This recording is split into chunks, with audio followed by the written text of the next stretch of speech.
بسم اللہ الرحمن الرحیم۔ سادات ٹی وی نیٹ ورک کے تمام دوستوں کو، سننے والوں، دیکھنے والوں کو پہلے تو سلام عقیدت۔ پاکستان میں ایک مرتبہ پھر فرقہ واریت کے نام پر بدامنی پھیلانے کی کوششیں ہو رہی ہیں۔ پاکستان کا سنی سمجھدار ہے، شیعہ ھوشیار ہے، اور ہم کسی طور بھی پاکستان کو غیر مستحکم نہیں ہونے دیں گے۔ یہ وطن ہم سنی شیعہ نے مل کر بنایا ہے، اور اس وطن کی حفاظت بھی ہم سنی شیعہ مل کر کریں گے۔ فرقہ واریت پاکستان میں نہیں ہے، فرقہ واریت کا ماحول بنایا جا رہا ہے۔ مخصوص ٹولہ ہے، مخصوص ذہنیت کے لوگ ہیں، تکفیری سوچ کے لوگ ہیں، جو ماضی میں سنیوں کو بھی مشرک کہتے رہے اور ہمیں بھی کچھ نہ کچھ کہتے رہے۔ تو وہ لوگ ہیں جو دوبارہ سے بہانے بنا رہے ہیں۔ توہین بہانہ ہے، گستاخی بہانہ ہے۔ اگر گستاخی اور توہین کے اوپر بات ہونی ہے تو شاید ہمارے بھائیوں کی کوئی کتاب بھی باقی نہیں رہے گی۔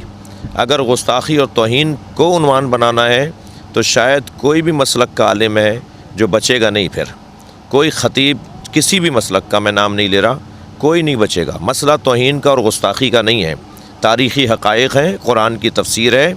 قرآن کی آیات کے شان نزول کو اگر آپ بیان کریں اور کوئی کہے جی گستاخی ہو رہی ہے، تو کیا قرآن پڑھنا چھوڑ دیں، تفسیر پڑھنا چھوڑ دیں؟ تو یہ بالکل غلط بات ہے، یہ بہانہ بنایا گیا ہے، یہ ڈھونگ رچایا جا رہا ہے۔ لہٰذا اس کے اوپر نہ کوئی سنی کان دھر رہا ہے، نہ کوئی شیعہ۔ یہ چاہتے یہ ہیں کہ میں نے تو ایک اشارتاً کہا تھا، اور یہاں بھی اسی انداز کو اپناؤں گا، کہ کچھ صحرائی ممالک ہیں، ان کے مفادات کی خاطر یہ ہو رہا ہے۔ ہم صحراؤں کے اوپر پاکستان کو قربان نہیں کریں گے۔ ہمارا وطن ہے، ہم سے زیادہ سچا اور مخلص اس کا کوئی بھی نہیں ہوگا۔ ہم نئے دور میں پاکستان کو دیکھ رہے ہیں، اور پاکستان انشاءاللہ ترقی کرے گا۔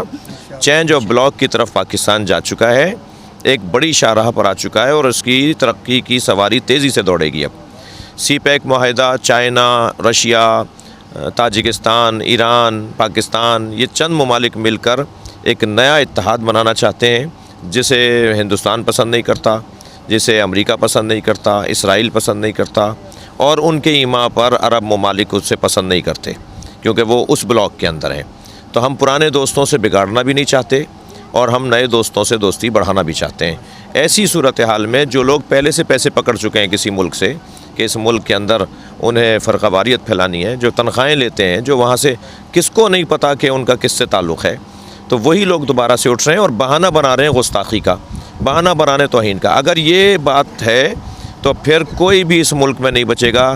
جس کو چاہو تم کہہ دو گستاخ ہے، کل کو تم یزید کو معتبر بنا دو گے تو پھر کہو گے جی ساری جلوس مجلسیں گستاخی ہو رہی ہیں، تو ساری قوم گستاخ ہے۔ ہاں الحمدللہ ہم یزید کے گستاخ ہیں، ہم شجرہ خبیثہ کے گستاخ ہیں، اور یہ گستاخی نہیں ہے، تم اسے گستاخی کہہ رہے ہو، ہم اسے عبادت کہتے ہیں۔ سادات ہم ٹی وی سادات کے حقوق کے اوپر بات کر رہی ہے، یہی بہت بڑا ان کا کام ہے، اسے اور منظم کریں اور بہتر کریں۔